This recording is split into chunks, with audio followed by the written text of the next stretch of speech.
It is a Monday morning in October. You are 24. You are sitting in a grey cubicle that smells like industrial carpet and stale coffee. You have been here for 6 hours. You have 4 more to go. You look at the clock. It is 3:14 p.m. You realise something that makes your chest feel tight. You just traded 60 minutes of your life for $22. After taxes, it is 16. You look at your hands. They are typing. They are moving for someone else. You are a battery. You are being drained to power a building you do not own. You decide that night to buy your first share. It is a boring index fund. It costs $100. You don't feel rich. You feel like you just bought a tiny piece of a fence you will never see. But you are wrong. You just hired your first employee. This is the story of the moment your money finally starts working harder than you. You are 25. You have $10,000 in your brokerage account. It took you 14 months of saying no. No to the new iPhone. No to the weekend trip to Vegas. No to the sushi dinner with the friends who make less than you but spend more. Your coworker Mike buys a truck. It is black. It is lifted. The monthly payment is $850. Mike laughs when he sees you eating a tuna sandwich at your desk. He asks if you're saving for a rainy day. You smile. You don't tell him you're saving for a different sun. Your $10,000 earned 7% this year. That is $700. You did nothing for that $700. You slept, you breathed, you watched a movie. The money worked while you were unconscious. It is small. It is $58 a month. It covers your internet bill and a few bags of groceries. Most people stop here. They see the $58 and they see the $850 truck and they decide the math is too slow. They kill the employee before it learns to walk. You don't. You hire a second one. You are 28. The account is at $50,000. Most of this is still your sweat. Your deposits are the primary engine, but something is happening under the surface. Your portfolio earned $3,500 this year. That is $290 a month. You sit at your kitchen table on a Tuesday night. You realize that your money is now paying for your electricity, your water, and your car insurance. Every time you flip a light switch, you aren't paying for it. Your money is. You feel a strange sense of distance from the world. You go to the office and your boss is in a bad mood. He snaps at you about a spreadsheet. Usually, this would ruin your day. Usually, you would feel the weight of the need for the paycheck. But today,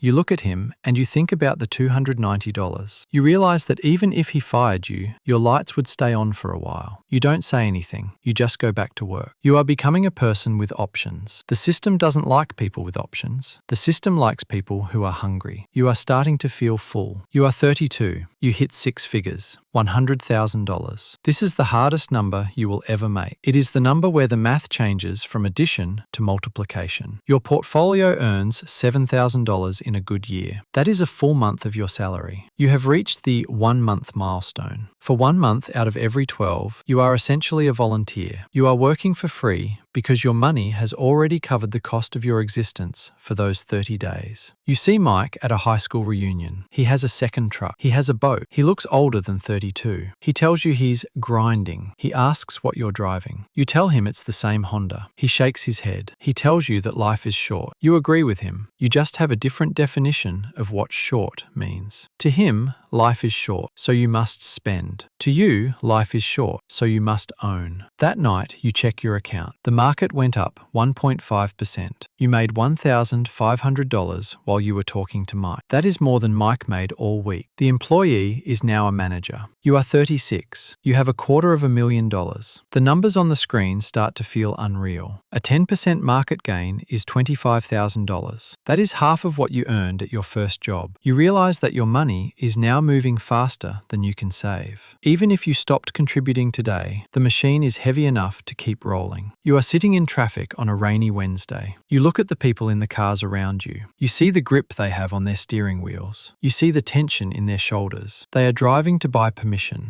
to live in their houses, permission to feed their children. You realize you aren't buying permission anymore. You are buying time. You go to the grocery store. You buy the expensive steak. You don't look at the price, not because you are rich, but because your dividends paid for the steak before you even walked into the store. You feel a quiet, cold clarity. The bank treats you differently now. They send you emails with preferred in the subject line. They offer to waive fees you used to struggle to pay. They are starting to realize you are no longer a victim of the math. You are the architect of it. You are 41. You reach $500,000. This is the threshold. At a 7% return, your money earns $35,000 a year. For the average American, this is the crossover point. Your money is now earning as much as a full-time entry-level worker. You have a silent twin who goes to work for you every single day. He doesn't take lunch breaks. He doesn't get sick. He doesn't complain about the culture of the office. He just works. You are sitting in a meeting about quarterly goals. Your VP is talking about synergy. You realize you aren't listening. You are doing math. You realize that your silent twin is currently earning more in this hour than the VP is paying you to sit here. This is the moment. The moment. The power dynamic of your life has officially inverted. You are no longer working for money. Money is working for you. You feel a sensation of total weightlessness. You could walk out the door. You don't because you want to hit the final number. But the fact that you could changes the way you sit in the chair. You are no longer a servant. You are a landlord of capital. You are 45. The number is $1.5 million. It pays you $60,000 a year in dividends and growth, conservatively. You sit at your kitchen window at 10 a.m. on a Tuesday. The street is empty. Everyone is at the building. Everyone is trading their hands for $16 an hour. You are drinking coffee. You roasted yourself. Your phone buzzes. It is a notification. You just received a dividend payment of $4,200. You think back to that 24-year-old in the grey cubicle. You think about how he felt when he realized he was a battery. You realize the battery is full. You realize you have enough stored work to last for the next 40 years. You don't feel like a millionaire. You don't have a gold watch. You still drive a car that people feel sorry for you for owning. But you have something that Mike will never have. You have the silence. You have the ability to look at the sun and not worry about the clock. You didn't win the lottery. You didn't get lucky. You just understood the math before the math understood you.